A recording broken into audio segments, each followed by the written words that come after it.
in 5, 4, 3, 2, 1. Welcome back to the Mind of Mus podcast. I think episode number 3, I believe this is. Definitely not the third attempt recording a podcast, but this should be going live. Spotify is live now. I'm really excited about that. It's so cool actually to see your podcast channel on Spotify. It almost makes you feel like you're really official. So no idea how many listeners or downloads or anything I've got. Probably not many, if any at all. I've only just started putting it out there. Good thing about being super low key right now is, and nobody listening is, I'm still not very good at this, and I'm still learning how to produce these podcasts. I'm still learning how to get my voice together and put it out there. I think that's getting a little bit better. I don't know. Every time I listen back to it, I've still got lots of long pauses and ums and ahs and ah, but we're getting there, getting a little bit more natural and fluid with it. So enjoying that process, if I'm being completely honest with you. It's this is probably one of the most fun projects I've done in some time. But that's enough about me and the podcast itself. Hopefully you're tuning in to listen to me talk about something in relation to training and or nutrition, and maybe some of my own tirade of rants or whatever. I don't know. I'm really going to try not to rant. I am going to try and get straight to the point. So, what to do when you don't have a specific goal? This is quite a common occurrence. What you're going to have most of the time is waves of motivation. I'm getting ready for a holiday. I've got a wedding coming up.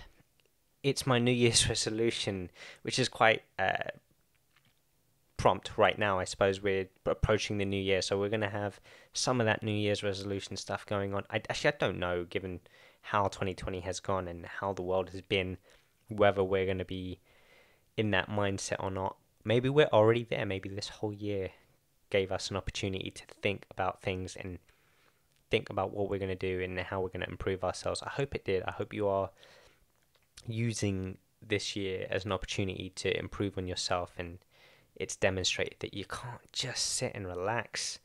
Life is going to keep happening, so you have to keep moving. Got to stay motivated. Now, you're not always going to have that external goal, right? So how do you keep going, and how do you stay consistent when there's nothing driving you forward? And that's what we're kind of looking at today. This has definitely happened to me multiple times throughout my life. I have taken very long gaps from training because I was solely driven by these external outcomes. I was solely driven by, looking a certain way. I was solely driven by doing like a bodybuilding competition or all of these external things that I thought would bring me success, bring me happiness. So I would get in shape, and then I would compete in a show, and then I'd be really successful. I'd have lots of clients, and everything was just, I was going to be like the next Arnold Schwarzenegger, right? And again, mind you, this is pre-Instagram days, so maybe even pre-Facebook days. I'm not too sure how long ago we're talking about, but I was certainly driven at a certain point by these external goals.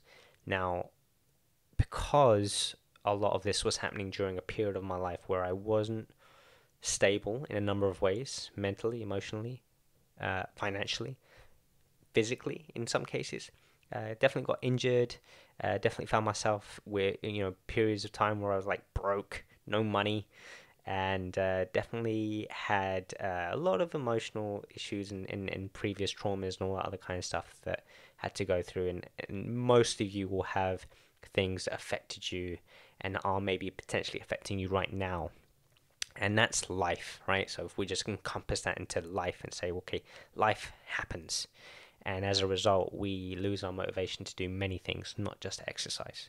So what can we do to stay consistent when suddenly our external goals, our ideas of success, for whatever reason, start to feel out of reach, i.e., I got injured, can't train anymore in that particular way for that goal. I don't know, I'm going through a difficult time at work, I'm going through a difficult time in my relationship, I don't feel like I can make this thing happen.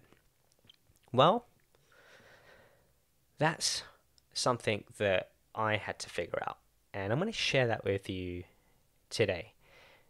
So, one of my regrets is definitely, I missed out on a lot of progress. Like, I definitely could have accrued more muscle mass, and that's important to not just me, that's important to anybody, because we do start to decline after a period of time. And the more muscle mass you can develop, in your younger years, I suppose I'm 34 now, I am starting to, the process of decline does start sort of post 30, but it very, very minimally, and then I think it increases about somewhere between 5 to 10% every decade after that. And again, training means you're offsetting it, and you're always trying to get more muscle. But there's a certain point, I think around about 60s onwards, that you're going to be like heading downwards. So you want to get as much as you can, so that you're not finding yourself completely atrophied and weak and frail and fragile. So we want to be strong, we want to have muscle, we got to keep training. So I missed out on some potential gains there that perhaps I've got to play a little bit of catch up on that, but it's all good. I'm in a good place, so we're going to keep that train moving. Now, I saw this as well with people that did the bodybuilding shows. Again, I've got experience with that, so those examples are going to come up every now and again. It may or may not be applicable to you, but I did see it quite often.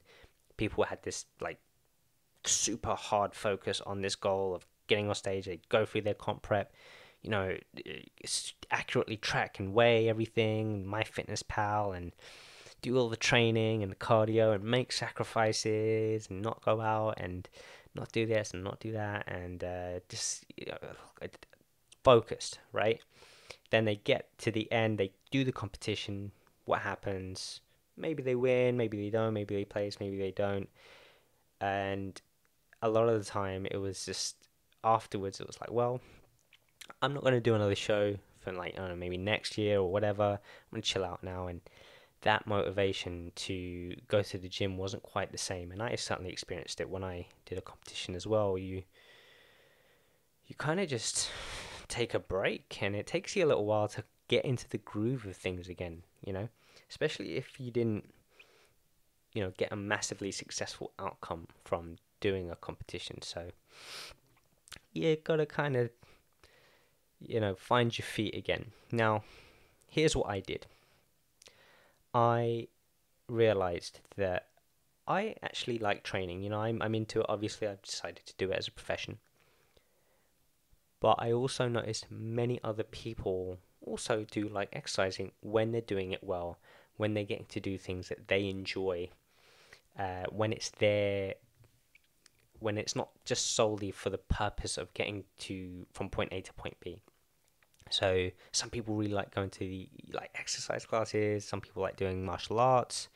Some people like bodybuilding. Some people, like doing handstands and what have you. So for me, I liked like some of the powerlifting stuff. I liked getting stronger in the squats and the deadlifts, and I enjoyed, I still do, obviously, like doing all this stuff. I don't know why I'm talking in past tense, but I liked handstands. I'm working on the handstands and pistol squats and front levers. I like doing cool things with my body, and I've gotten into running a lot this year, probably like everybody else in 2020.